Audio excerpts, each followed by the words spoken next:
This is a video that will guide you through some basic drawing techniques, shading especially, that you can use in your sketchbook. So the first thing is, I think when you're doing shading, it is way easier to use a wood pencil than a mechanical one. And the reason for that is the lead has a much thicker tip, and you can use sort of the side of the lead to get some just like a bigger area of shading than that really fine mechanical pencil. The other thing that is fun to practice with shading, and I'm going to have you try this right now. You don't have to like do this the whole quarter or anything, but it's just a fun thing to try.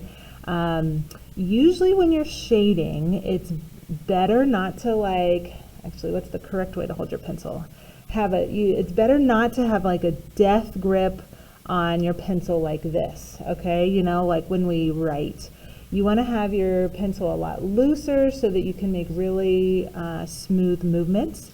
So I'm going to have you right now try putting your pencil where you have 4 fingers on one side and your thumb on the other. And you can kind of put your pointer finger up here by the tip. So try holding your pencil like this right now. And then the first step with shading, it's all about pressure. The other thing holding your pencil like this does is it lets you sort of use the side of the lead and not the tip. Okay? So what you're going to do is you're going to see if you can make a line, a gradient, that fades from dark to the white of your paper. So this is in your sketchbook, just like on the first page or something. You're going to press really hard, and then you're going to slowly move in one direction, and you're going to slowly use less and less pressure. And see if you can fade it to the white of the paper. Okay, so pause it and try that. Next, you are going to draw a circle or some kind of simple blobby shape, and you're going to use shading with this. So why do we use shading when we're shading with shapes? The biggest reason is that it makes things look 3D. Right now, this is just a circle, right? But if we want to make it look like a sphere, we have to shade. So generally, there's lots of more complicated ways to do shading, but generally you always want the middle to be lighter, and as something goes towards an edge, or as it like curves away from us, you want it to get darker. Okay, so I like to sort of work in pie shapes. You can use another method, or you can try this one. But see if you can make the edge darker and then the middle really light.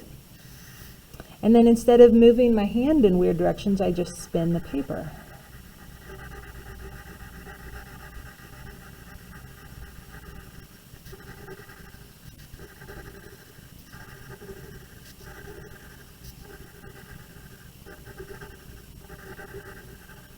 And now we have a sphere. So what you can do now is, this doesn't have to be perfect the first time.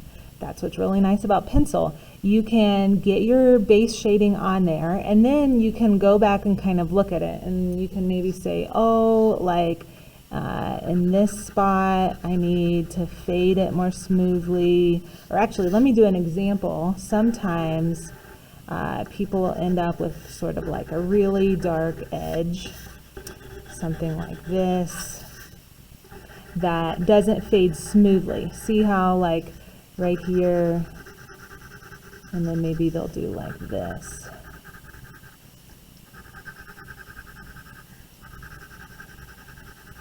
Sometimes people do something like that. So see how there's almost like a line where it jumps from dark to light? And that's okay. It doesn't need to be perfect the first time. What you can do is then go back and try and fade on top of your beginning attempt and make it a little bit more smooth. Another thing people do is they'll do some really nice fading, but it'll get too dark in the middle. You know, like maybe they did lots of nice shading, but they didn't fade to the white of the paper. They faded to like a light gray, something like that. Again, you can edit that. You know, you can go back with your eraser and do shading backwards, where you press really hard right in the center, and then I press really lightly and fade that area I'm erasing into the dark. Your eraser can kind of do shading too, depending on how hard you press.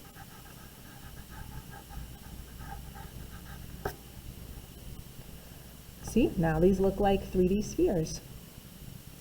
The next thing I want to show you is how to shade with texture.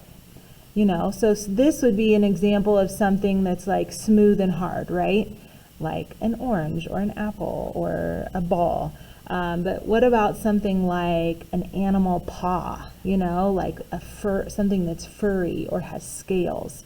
So let's all together right now try drawing a paw. So I'm going to just draw something really simple. There's a paw. Okay, maybe I'll give this some claws.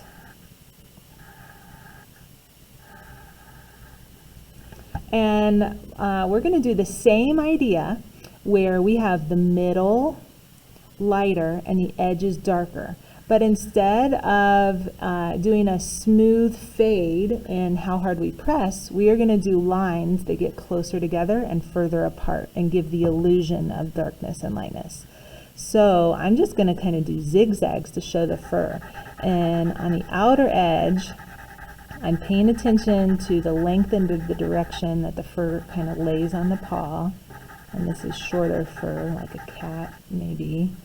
And then I'm going to do lots of zigzags close together on the edge, and then I'm going to have them get further apart as it goes towards the middle, kind of like this.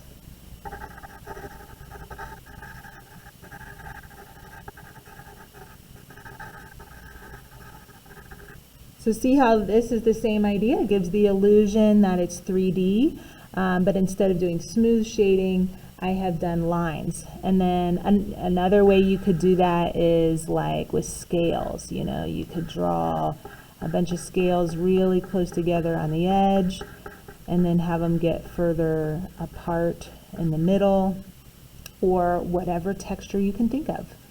And it's always nice to combine different textures. So here we use lines for the fur, and then maybe I would use smooth shading on the claws to make them look like they're really sharp. Okay, and then the last thing I want to show you is if you have a thing that is geometric in nature, like human-made, that's like made of flat sides, like a house or a box or you know, a car or something, and if areas are really flat, you kind of shade them all different shades, but in a flat way. So what I'm going to show you is how to show light. This is a light bulb shining, just so we know where the light's coming from, on a cube. So to draw a cube, I'm going to start with a square. I'm going to draw the outer edges. These should all be parallel. And then these back lines should be parallel to that first square I drew. And there's just a quick little cube. And so if this light is shining in this direction on this cube, over here, where's the very darkest spot? It's going to be over here, right? So I'm going to color this my very darkest shade, and even this bottom corner could be even darker if I wanted than the rest of it. So I'll press as hard as I can right there. Okay, and then on top, it might be lighter on this side and slightly darker on this side. So I'm going to do something that's lighter than this.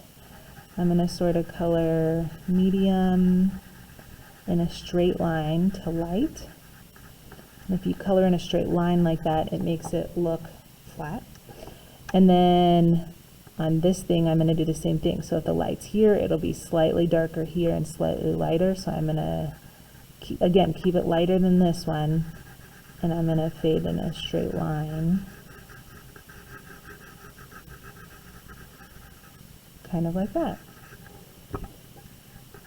And if you were really taking it up a level and you wanted to show that it was sitting on something, you might sort of like show that there's a shadow being cast over in this direction, away from the light.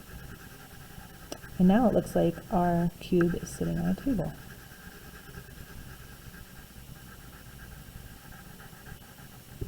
So, in your sketchbooks, we will be looking for you guys to use lots of shading and detail